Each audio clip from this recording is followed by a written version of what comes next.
అఖిలాండ కోటి బ్రహ్మాండ నాయకుడు శ్రీ వెంకటేశ్వర స్వామి వారి రథసప్తమి మహోత్సవం తిరుమలలో అత్యంత వైభవంగా జరుగుతోంది. సూర్య జయంతిని రథసప్తమి పేరుతో వైష్ణవ ఆలయాల్లో విశేషంగా నిర్వహిస్తూ ఉంటారు. సూర్యోదయం నుంచి చంద్రోదయం వరకు శ్రీ మలయప్ప స్వామి సప్త వాహనాల్లో విహరిస్తూ భక్తకోటిని అనుగ్రహిస్తున్నారు. రథసప్తమి సందర్భంగా శ్రీవారి మందిరం మహాద్వారం నుంచి స్వామి సన్నిధి వరకు రంగురంగుల పుష్పాలంకరణలు చేశారు. విద్యుత్ అలంకరణలు చేపట్టారు. ఇందుకోసం 10 టన్నుల సాంప్రదాయ పుష్పాలు వినియోగించారు. శ్రీవారి ఆలయంలో తెల్లవారుజామున కైంకర్యాలు పూర్తయిన తరువాత ఉదయం 5:30 మలయప్ప స్వామివారు ఆలయం నుంచి వాహన మండపానికి వేంచేశారు. అక్కడ విశేష సమర్పణ అనంతరం సూర్యోదయానికి ముందే 4 మాడ వీధుల్లో స్వామివారు భక్తులకు దర్శనమిచ్చారు. తిరుమలలో జరుగుతున్న రథసప్తమి వేడుకలకు సంబంధించిన మరిన్ని అప్డేట్స్ మా ప్రతినిధి శ్రీనివాస్ అందిస్తారు. శ్రీనివాస్,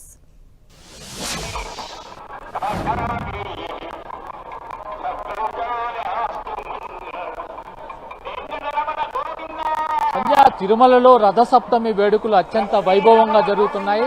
ఉదయం 5:30 గంటల నుండే మలయప్ప స్వామి వారు వాహన సేవల్లో విహరిస్తూ భక్తులకు దర్శనమిస్తున్నారు. తొలుత ఉదయం 5:30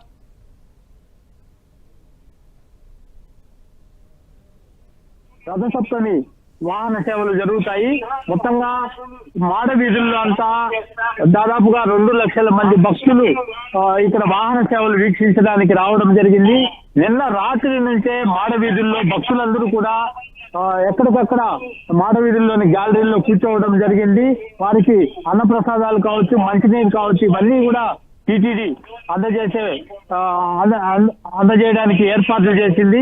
మనము చూడొచ్చు, మాడ వీధులన్నీ కూడా ఫుల్, అంటే బ్రహ్మోత్సవాల్లో మాత్రమే కనపడే రద్దీ ఈ రథసప్తమి రోజున కూడా భారీ ఎత్తున తిరుమలకి రావడంతో ఊహించని విధంగా అత్యధిక సంఖ్యలో భక్తులు ఈసారి రథసప్తమి వేడుకలకు వచ్చారని చెప్పుకోవచ్చు. మనం చూడొచ్చు, వీళ్ళంతా కూడా నిన్నటి నుంచి కూడా ఇదే గ్యాలరీలో రాత్రి నుంచి సూర్యప్రభ వాహనానికి కూర్చోవడం జరిగింది. అదేవిధంగా ఇవాళ సాయంత్రం వరకు కూడా ఈ గ్యాలరీలోనే భక్తులు ఉండే పరిస్థితి. అయితే గ్యాలరీలో ఉండే భక్తులు బయటికి వెళ్ళడానికి కూడా వాళ్ళు అంటే వాళ్ళు వెళ్ళకపోవడంతో వాళ్ళకి టీటీడీ అక్కడికక్కడే అన్నప్రసాదాలు కావచ్చు, మంచినీరు ఇవన్నీ అందజేస్తున్న పరిస్థితి. మొత్తంగా ఈ రథసప్తమి వేడుకలు ఘనంగా నిర్వహించుకోవడానికి టీటీడీ ఎప్పటి నుంచో కూడా ఏర్పాట్లు చేస్తుంది. ఆడ వీధుల్లో ఎక్కడా ఇబ్బందులు లేకుండా జాగ్రత్తలు అయితే తీసుకున్నారు. మనం చూస్తే శ్రీవారి ఆలయం ముందు మొత్తం కూడా భక్తుల రద్దీతో నిండిపోయింది. కాసేపటి క్రితమే చిన్నశేష వాహనం ప్రారంభమైంది. మళ్ళీ 11 గంటలకి మరొక వాహనం ఉంటుంది. ఈ రకంగా వాహన సేవలు అయిపోయేంత వరకు కూడా భక్తులు కదిలే పరిస్థితి లేదు. అంటే ఏదైతే బ్రహ్మోత్సవాల్లో తిరిగే వాహనాలన్నీ ఒక్కరోజే దాదాపుగా స్వామివారిని ఇక్కడ దర్శించుకోవచ్చు. అందుకే భక్తులు పెద్ద ఎత్తున రావడం జరుగుతుంది. బ్రహ్మోత్సవాల్లో తిరిగే వాహన సేవలు అన్ని కనపడతాయి కాబట్టి ఈ రోజు ఒక మినీ బ్రహ్మోత్సవంగా కూడా దీన్ని వ్యవహరిస్తారు. మొత్తం మీద శ్రీవారి ఆలయంలో ఈ రథసప్తమి వేడుకలు అయితే అంగరంగ వైభవంగా జరుగుతున్నాయని చెప్పుకోవచ్చు. రైట్ శ్రీనివాస్.